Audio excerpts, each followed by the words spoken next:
What if I told you that most MSPs aren't automating compliance, but they're automating their own irrelevance? You see, we're living in this moment where AI tools and vendor ads and security dashboards, they all promise the same thing: magic bullets, right? Anything from automate 90% of your SOC 2 to compliance in a box to audit ready in 5 clicks. It's sure as hell seductive because no one really wants to deal with the complexities of doing it, because what they're really selling isn't actually automation at all. It's relief from the fear. But here is the punchline that no one is telling MSPs. You can't automate trust. And you sure as hell can't pencil whip your way through strategic relevance. Because that's not really what this is about to begin with, right? Not compliance checkboxes, but trust currency. And most of us are bankrupt. Let's take a look at the way that the industry is actually dealing with this today. When we start on this pain GPS, where we plot it out and can really understand not only where we are, but where are we going to go and how do we regain control over that in our own business, in our MSP today. We're going to break down this concept from Tim Golden, which was taken from the full episode, which you can watch on the channel, of my interview with him. So let's dive in and take a look. The very first section that traps fundamentally most of the MSPs in the way that the industry sort of conditioned us to experience it. So the bottom left quadrant, what we end up having, which is where most start, techs are just faking it, right? And we're talking specifically about compliance and everything that rolls into it. I mean, if you really think back to just the way the whole thing's evolved anyway, compliance and security and regulation, all that stuff sort of just like became one of the hats that we had to wear as an MSP for our clients to begin with, right? So we'd get the first request and we'd be like, shit, I don't know what to do with this. I don't even know what half these words mean. And what do? We have to fake it till we make it. Or at least that was the way that we did approach everything. And then it just evolved and got far more complicated ever since, right? Now, that's kind of like the here and now, usually where people start, not necessarily where everyone stays, but I think this is probably why over time it evolved to sort of that category. And that is that we really had a fear of looking stupid, right? That is most innately baked into the majority of MSPs, including myself, that I've ever met. We have this fear of failure, fear of saying no, fear of being seen for less than. We're looked at all the time as the people that have the answer to everything. And so to get put in this situation where we sort of almost adopt an entire new category of awareness and understanding and context and all that other stuff, it's really challenging to be seen anything other than competent, right? Confident, capable. And so most of where we end up getting, again, this one is yellow, so hopefully it shows up, is checkbox automation, right? It's sort of what we evolved to. Maybe I threw a little bit of gray behind that so you can see it. There we go. Sort of where we evolved to an extent. Now, I want you to think maybe 5 to 3 years ago, maybe more like 7 to 4 years ago, where cybersecurity insurance policies went from being one page with 3 checkboxes to like 33 pages with 133 checkboxes. And it sort of conditioned us to fall into this category, right? Where we just kind of became, yeah, I got a tool for that. Yeah, I'm taking care of that. Yeah, I'm doing it, whatever. And it just really became more muscle memory and more, this has to be done because I need to move off to something more important. And very few of us as MSPs ever really evolved, specifically the MSPs, not talking MSSPs here, totally different function and origin. That's a different story. But where most MSPs didn't really evolve to because they didn't build out basically like a vCISO practice or a CISO practice or bring in CISO level folks to really understand this stuff is the trusted, which is also kind of a hilarious label, but the trusted advisor, right? Because that's what the industry told us we needed to call everything. Illusion. Thought you were going to get away with having a good column for you to sit in, right? No, it's bullshit. The way that the industry told us to position ourselves to our customers was bullshit. Why? Because most of us could not defend this part. Well, really the trusted advisor part. So it was just an illusion, right? We were always really great. Reminds me of the movie Catch Me If You Can. And they were interviewing the actual guy that movie was based on, specifically about, I think it was his time at Stanford or whatever, at any rate, when he was an Ivy League professor. And they asked him, like, how did you pull that off of all the cons that you had?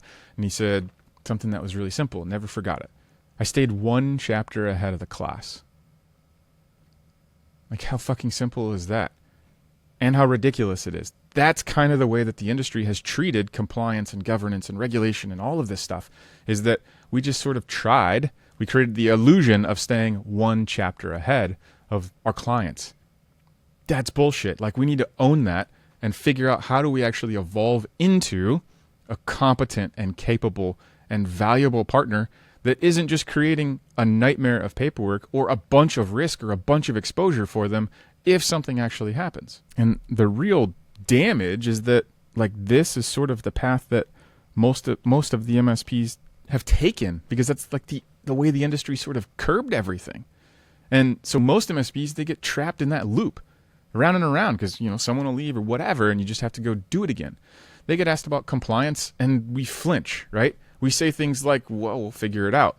They may throw a tool at the problem and hope that the tool masks the fact that we've never even been trained to lead this kind of conversation. This is just 2025's version of pencil whipping the paperwork to an extent. And deep down, they know it. That's actually the worst part. It's not just incompetence. It's actually shame. So here's an uncomfortable truth that I know MSPs absolutely do not want to hear. Compliance isn't just a feature of what you do. It's also not a platform that you bring to the table. It's a promise. And you cannot delegate promises. You can outsource your SOC 2 checklist, but you can't outsource trust that sits underneath it all. You can buy a box. You can create or publish a dashboard or a stack, but you're still the one that the client is going to call when the audit fails or the breach happens or the insurer asks, but did you sign off on this? Even if you do all the work, get all the checkboxes, the next day, you're probably out of compliance. We've been tricked. Automation was supposed to eliminate work, not disqualify us from the work that actually matters. So let's create a new motion, right? A new way we can actually think about embracing compliance and governance and regulation in a way that actually positions us in a place where we can build trust. We can cultivate it. The byproduct of doing it this way will establish the trust. We don't have to be imposters anymore. This is how we're going to do it. The major shift that has to happen here is actually taking what we look at in this old frame, right, as more of tools and talk into how do we operationalize it? How is this something that we can truly educate and lead from? And it starts by understanding your operational blind spots. And not only yours, but the ability to spot and understand and bring to light the operational blind spots of your clients, right? From that position, then we can actually move beyond converting what was before as like being seen as a failure or like fear of failure. Instead, it's the identity collapse. Identity collapse risk. Right? So we take care of, we eliminate, we solve through being seen as that sort of imposter or not quite knowing, the faking it till we make it, right? And then once we get past that part, because we've brought in the context, we've brought in the education, we've brought in the stability, we've brought in the support, we've brought in all of those things, then we can actually challenge the way that the majority of the industry approaches this. And we'll bring something unique, which automatically differentiates us to the table, right? This whole automated false confidence that's been established in the market as the old like pencil whipping reality, right? That part's gone, or it needs to be gone, because you're going to change that. What that does is then it establishes by moving us into the relational trust gap.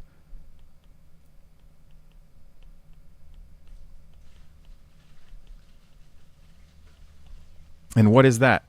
That's basically carving out this entire moat of all of the other areas, right? The traditional motion, just like before, except it completely eliminates the other three categories altogether.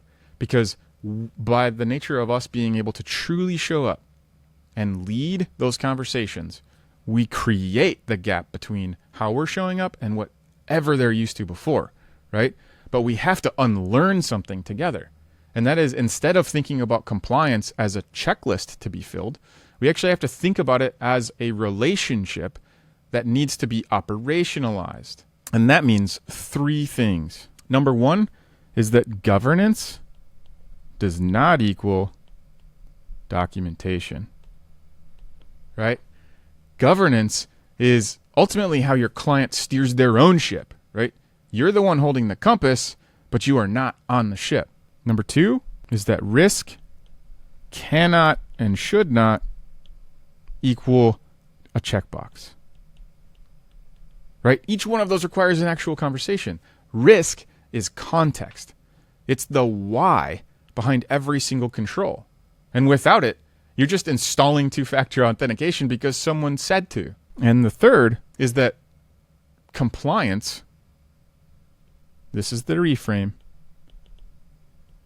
does equal the referee, just like Tim talked about in the full episode. Compliance has the playbook. It has the rule book. They are the referees down on the field with all the players, throwing the flags when, you have helmet to helmet. When you think like a compliance engineer and not necessarily just a vendor, then your posture shifts, right? From how do I automate this to how do I teach this? And teaching ultimately is about enablement. Now, the most valuable thing that you can automate is your client's understanding of risk to begin with. The MSPs who are going to win next, they're the ones doing it differently. They're the ones that are operationalizing clarity, Security, compliance, and risk trusted advisor operations. That's the next frontier, is MSPs then becoming those true trusted professionals. They are the ones that are using platforms like Compliance Scorecard, not to eliminate the human altogether, but instead to elevate the human conversation. They're writing MSAs that actually say what they're responsible for, and they're teaching clients how to self-govern. And most of all, they're not afraid to say, I don't know, but I will learn with you. So here is your next move. Do not go buy another platform. Do not download another SOC 2 checklist, right? What I want you to do instead is go have the hard conversation.